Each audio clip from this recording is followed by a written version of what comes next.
Privesc tăcut și atât de mult mă doare când văd că țara e jefuită ca în vreme de război.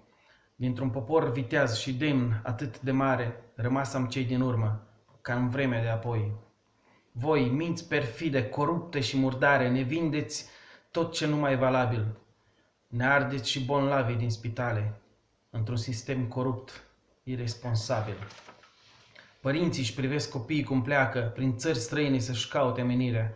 Bunicii în fața icoanei se apleacă, ochi triști, fără lacrimi, blestem stăpânirea. Prin ochii lor s-au petrecut atât de multe întâmplări și amintiri pierdute în zări. Prin ochii lor, ce i-au durut de atâtea lacrimi și suspine, azi ochii lor sunt triști și goi și reci ca toamna după ploi. Ei își vor țara înapoi. Își vor copiii lângă ei acasă, vor să le facem acest ultim dar, căci vine vremea drumului din urmă și n-are cine să-i ducă la altar.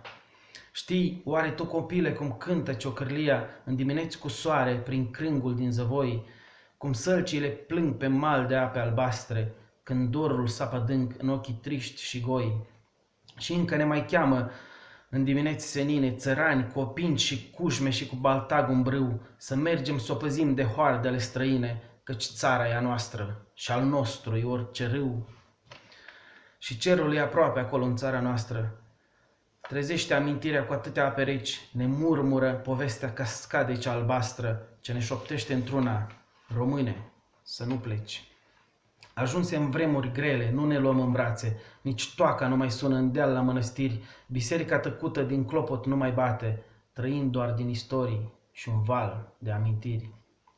Când vei vedea cum munții se înalță către cer și ape cristaline se scurg la vale reci, acolo sunt eroii ce întregit au neamul și odihnesc tăcerea în somnul cel de veci.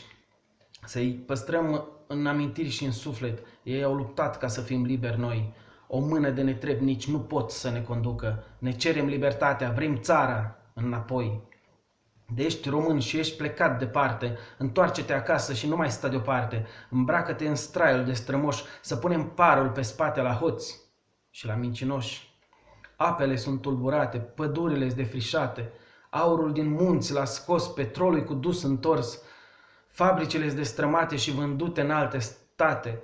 Ne-ați luat piele de pe noi, ne-ați lăsat flămânzi și goi și încă mai aveți tupeu să vă plângeți că vi-i greu, să nu dea bunul Dumnezeu să ne trezim odată noi. Prin foc și suliți vă vom trece, ca în război. Mă doare atunci când îmi întreb copilul ce vrea să fie în viață când vă crește mare. Ochișorii triști îți răspunde într-o doară: tăticule, eu vreau să plec din țară. Hainilor ce ne-ați vândut și sfinții, ca să vă umpleți voi de bogății, nu v-ați gândit că adunând arginții nu veți lăsa nimica la copii. Și atunci în goana voastră de ocară, de brute nesătule și de monștri, uitați că în această țărișoară trebuie să trăiască și copiii voștri. Opriți-vă din goana disperată, ființe plămădite din noroi, voi nu aveți nici mamă și nici tată, de-ați fi avut, am trăit altfel noi. Treziți-vă din somnul bogăției și o să vă pomenim ca pe eroi, pentru copii și cei ce or să vină, nimic să nu mai vindeți. Vrem țara înapoi.